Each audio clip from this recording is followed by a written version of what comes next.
It stood on its hind legs, the size of a horse, watching us panic as we tried to load our guns. The moonlight cut through the dense canopy of the Alaskan spruce, illuminating the creature as silhouette just enough to reveal that it was wrong in every way a living thing could be wrong. But before the terror truly took hold, before the freezing paralysis of the moment, Mark felt a crushing weight of regret that was colder than the midnight air. This nightmare was his fault. He had dragged his father, Ed, into this abyss, and he had done it with a smile on his face.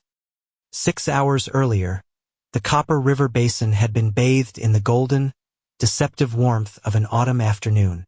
Mark and Ed had been tracking a moose for 2 days, moving deeper into a sector of the wilderness that did not appear on the tourist maps.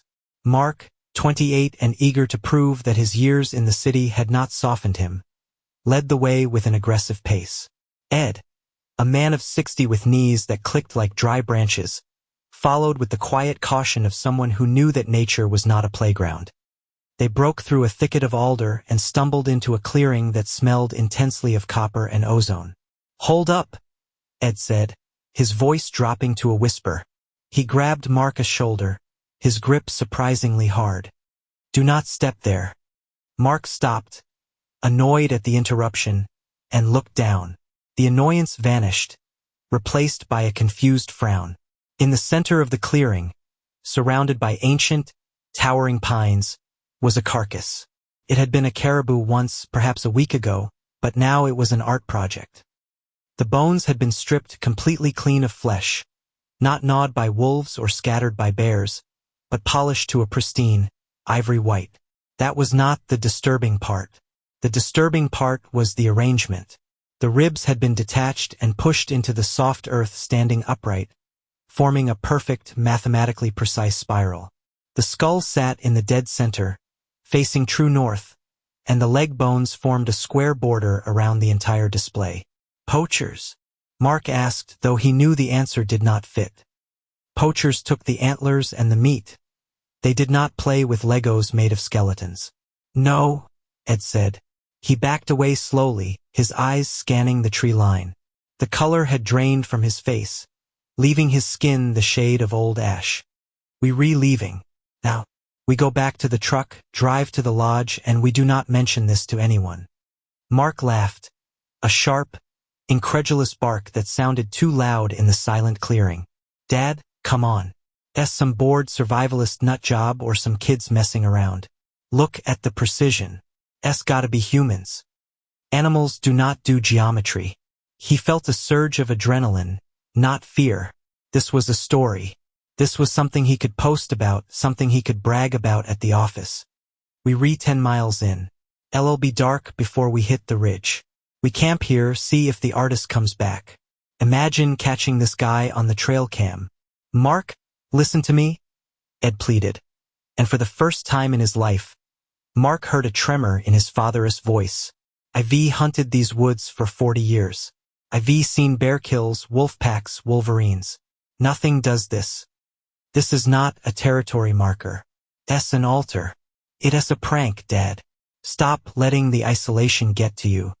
Mark unslung his pack and dropped it defiantly near the edge of the bone square. "I'm not walking 10 miles in the dark because someone got creative with leftovers. We stay. We keep watch. If it is a poacher, we scare him off." Ed stood frozen, torn between the instinct to flee and the instinct to protect his son. He looked at the spiral of ribs, then at Mark's stubborn set of jaw. With a heavy sigh that sounded like a surrender to fate, Ed lowered his pack. But he did not set up his tent. He sat on a log, his rifle across his knees, and stared into the darkening woods. Mark smirked, feeling the satisfaction of winning the argument, unaware that he had just signed their death warrants. As the sun dipped below the horizon, the silence of the woods changed. It was not the quiet of rest. It was the silence of an audience waiting for the show to begin. The darkness in the basin was absolute, a physical weight that pressed against their eyes.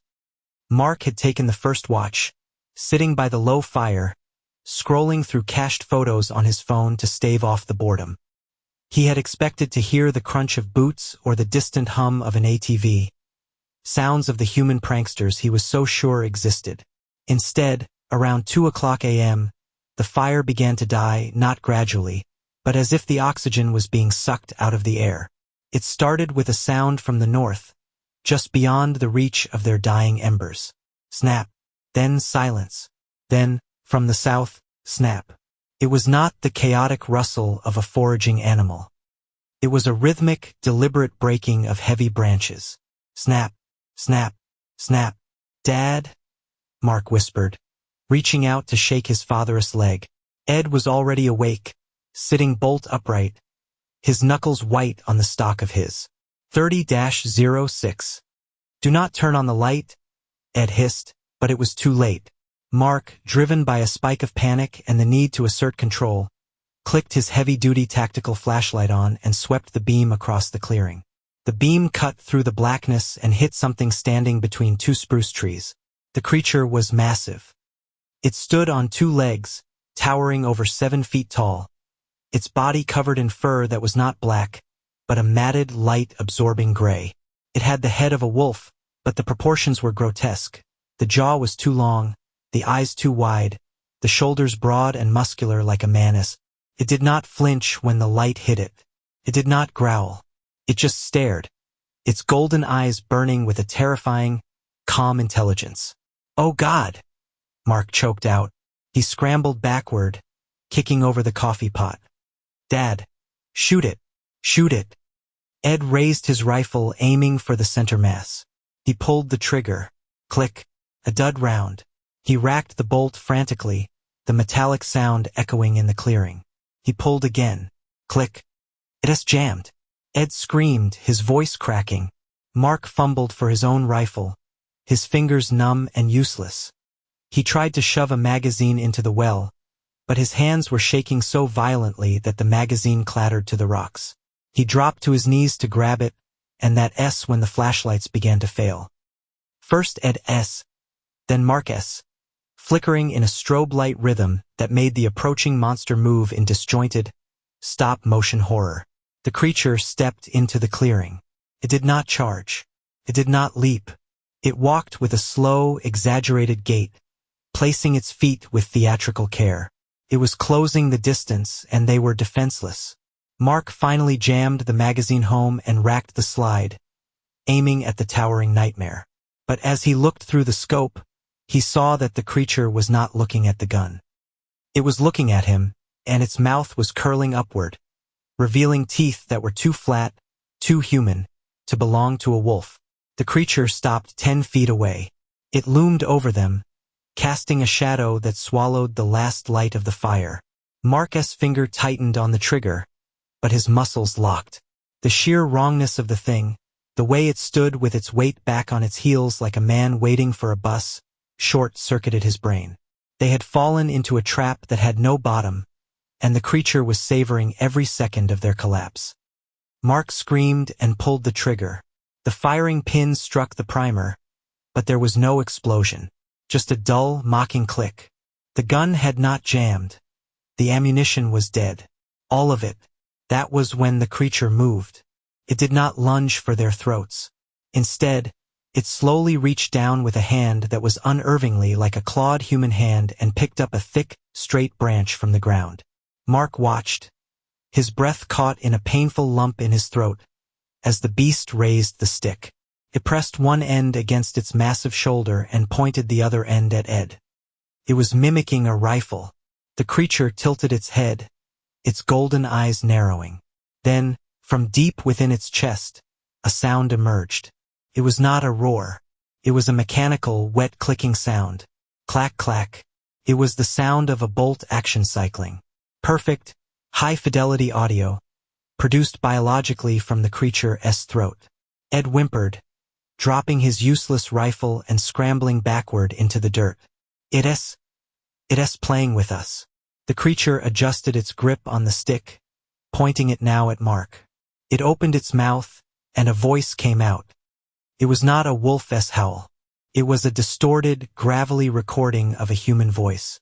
It's a prank, Dad. Stop letting the isolation get to you. Mark felt his blood turn to ice. It was his own voice, The creature had been listening. It had been watching them since the afternoon, recording them, studying them. It was not a predator hunting for food. It was a mimic, a twisted mirror reflecting their own aggression back at them. The beast threw its head back and emitted a sound that shattered Marcus' sanity. A loud, barking laugh. But it was not the creature's laugh. It was Marcus' laugh from earlier that day, played on a loop, distorted and slowed down until it sounded like a demon choking on gravel. Ha! Ha! Ha! Mark realized with a jolt of nausea that the geometric bones were not a ritual. They were a game, a child playing with blocks. And now Mark and Ed were the action figures. The creature did not want to eat them. It wanted them to run. It wanted them to fight. It fed on the drama, the fear, the specific frequency of human panic. It was goading them into a performance. The realization hit Mark like a physical blow, snapping him out of his paralysis. The creature was waiting for them to run so the chase could begin. It was waiting for them to try to club it with their rifles so it could escalate the violence. Every instinct screamed at him to flee, to fight, to scream, but Mark understood now that those were the very things that would get them killed. "Dad," Mark said. His voice was trembling, but he forced it to be low and steady. "Drop the gun." "What?" Ed whispered, his eyes fixed on the monstrosity towering above them. "Drop it. Stand up. Do not run." Mark slowly lowered his own rifle. He did not set it down gently. He let it fall to the dirt, showing his empty hands. He stood up, his knees shaking violently, and forced himself to look directly into the creature's eyes. He did not glare with aggression, and he did not look away in submission. He just looked, acknowledging it, stripping away the performance. The creature paused. The stick rifle lowered slightly. The looped laughter cut off abruptly.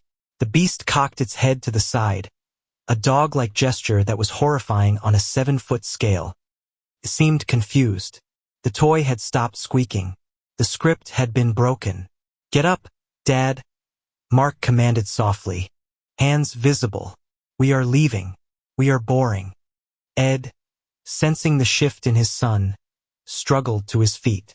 He left his prized rifle in the mud. Side by side, the two men began to walk backward. They did not run. They did not turn their backs. They moved with a deliberate, agonizing slowness toward the tree line. The creature watched them. It took a step forward, and Marcus' heart hammered against his ribs. But he did not flinch. He kept his face blank, denying the monster the fear it craved. The beast huffed, a sound of genuine disappointment, and dropped the stick. It stood there, a dark sentinel against the starlight, watching them retreat. It did not follow. Without the thrill of the chase, without the chaotic energy of their panic, they were no longer interesting. They were just meat, and this thing had evolved beyond the need for meat. They walked backward for a mile before they dared to turn around. They walked another 5 miles in silence, stumbling over roots and rocks in the dark, leaving thousands of dollars of gear behind. They did not stop until they reached the truck as the sun began to bleed into the eastern sky. Mark drove. Ed stared out the passenger window, his hands gripping the door handle until his knuckles were white. They did not speak. There were no words for what had happened, no explanation that would make sense in the daylight world of paved roads and cell towers. As they pulled onto the main highway, Mark glanced in the rearview mirror one last time. The forest was a wall of green, serene and beautiful. But Mark knew the truth now. The woods were not empty, and they were not wild in the way humans thought. They were watched. They were managed. And somewhere in that deep, dark green, something was waiting for the next set of players to wander onto its stage. Mark kept driving, knowing that the sound of his own laughter would haunt him until the day he died.